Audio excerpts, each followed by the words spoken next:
Et pour démarrer tout d'abord cette édition, on évoque le projet de loi Macron examiné aujourd'hui à Paris en Conseil des ministres. Le texte, je vous le rappelle, contient plus d'une centaine d'articles concernant les professions réglementées, les privatisations, le travail du dimanche. Aujourd'hui, plusieurs corps de métier protestent donc vivement contre la réforme de leur statut.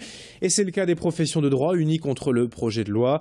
Les avocats, huissiers et notaires comptent bien donc se faire entendre aujourd'hui à Paris. Et 1700 professionnels du Nord-Pas-de-Calais seront présents pour la manifestation cet après-midi dans la capitale et nous serons en direct avec eux tout à l'heure vers 8h avant leur départ du palais de justice de Lille. L'actualité en images aujourd'hui, c'est également ce rêve un peu fou de nos voisins belges. Ils souhaitent faire classer en effet la frite au patrimoine culturel de l'humanité, considérée par beaucoup comme le plat national et véritable identité du pays. Et que ce soit en Wallonie ou en Flandre, les frites font certainement partie du patrimoine immatériel belge. En tout cas, c'est très sérieux. Le ministre de l'Agriculture entend bien déposer une demande à l'UNESCO afin d'inscrire la frite au patrimoine mondial de l'humanité. Depuis plusieurs jours, une pétition circule sur Internet et dans les friteries pour inviter le public à défendre cette cause nationale pour que la frite belge soit aux côtés de la cuisine mexicaine, du café turc ou de la gastronomie française. Écoutez, cette professionnelle de la frite hier a tourné au micro de Xavier Silly. Cette pétition, on nous l'a soumise et j'ai dit pourquoi pas. Je trouve ça plutôt rigolo, quoi. Je l'ai reçue par le ministère de la Wallonie et le client est très enjoué parce que d'office, à peu près tout le monde veut bien signer. La frite belge pourrait rentrer dans l'UNESCO. Je trouve qu'elle le mérite. Parce qu'il y a plein d'endroits où on fait de bonnes frites. En Belgique, notre frite, elle est passée dans de la graisse doublement raffinée. Elle est passée 2 fois, une pré-cuisson, puis on la repose. Et puis elle est repassée. Et alors, elle est beaucoup plus moelleuse. Parce qu'à l'intérieur est moelleuse, à l'extérieur elle est croquante. On repasse la frontière et eux justement, ont obtenu gain de cause après 6 ans de lutte et de réclamation. C'est désormais officiel. L'endive du Nord-Pas-de-Calais et de Picardie vient d'obtenir le fameux label rouge. Le chicon est un produit emblématique, bien sûr, de la région. La France est le premier producteur mondial, avec une concentration importante dans ces 2 régions. Mais il manquait la reconnaissance du signe officiel de qualité, le label rouge, et ses critères bien précis. Pour l'endive, il y en a 3. Il s'agit d'une culture traditionnelle en terre, une bonne conservation et une texture croquante.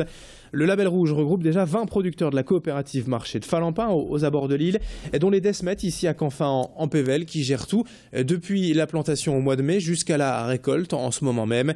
Fanny Bourdillon est allée les rencontrer au sujet de cette reconnaissance de leur endive. Alors en ce moment j'ai plus les endives, j'enlève la première feuille du tour qu'elle est un peu sale et je la rends propre et pour avoir une belle pointe nette. On sème en avril-mai et on la récolte au mois de septembre, octobre, novembre. On la met en couche et après on la force pendant 3 semaines. Au stade de finition, on la casse et on la nettoie comme ici. Prêt à être envoilé. Une bonne endive par sa forme, sa couleur et comme on l'a expliqué tout à l'heure, avec très peu d'axes et pas très grosse. 7h18 en direct dans le reste de cette édition sur Grand Lille TV. On enchaîne tout simplement avec une première mondiale au cinéma Kinépolis à Lomme. Le complexe vient en effet de s'équiper d'une toute nouvelle technologie, le laser ultra. Alors le changement, c'est une nouvelle source lumineuse pour les projecteurs, car aujourd'hui c'est une ampoule Xénion qui est utilisée, mais avec le laser. La lumière est censée être encore plus naturelle et offrir un spectre de couleurs encore plus large. Pour le cinéma, cela constitue tout de même un investissement d'1 million d'euros, mais en combinant le laser à la 3D, le résultat est assez net et la qualité d'image bien meilleure. Comptez quand même 2 € de plus par séance pour en profiter. Dès aujourd'hui, c'est donc le 3e volet de la trilogie du Hobbit qui profitera de cette innovation. Les explications d'Éric Méniel, responsable du Kinépolis, hier au micro de Fanny Bourdillon. Ce qui m'a le plus impressionné, c'est justement le contraste, la profondeur des noirs, la densité des noirs, qui vraiment prennent une densité. Si j'osais dire, je dirais que les noirs deviennent lumineux. Ça amène une nouvelle perception des couleurs, des contrastes, et ça permet aussi d'amener beaucoup plus de lumière pour les films en 3D. Et donc, quand la 3D est là, de profiter d'une 3D sur 24 mètres de base, d'un écran de 24 mètres de base, avec beaucoup de lumière, beaucoup de confort. Et puis on termine ce journal en musique avec une double rencontre hier à Lambersart pour les auditeurs de Mona FM et pour vous sur Grand Lille TV. Amaury Vassili et Dany Brion étaient les invités de la radio d'Armentières pour un showcase au cabaret spectacle Le Canon d'Or. 150 privilégiés ont pu assister donc à ces deux artistes, à leur concert. Nous avons pu rencontrer notamment Amaury Vassili qui présente son album. Amaury Vassili chante Mike Brandt, un album en hommage à l'artiste israélien, à l'origine d'une quinzaine de tubes pour les années 70. Pour lui, cet album est une manière de souligner son admiration pour Mike Brandt et une chanson, une façon aussi de changer de registre. Idil Gunay l'a rencontré hier donc à Lambersart. J'aime bien tester de nouvelles choses. C'est vrai que la variété française, ça me plaît parce que j'ai débuté par là quand j'étais tout jeune. Donc j'aimerais bien que, voilà, avec cet album, en fait, j'ai envie que les gens déjà s'habituent un peu à ma voix variété, au fait de m'entendre chanter en français.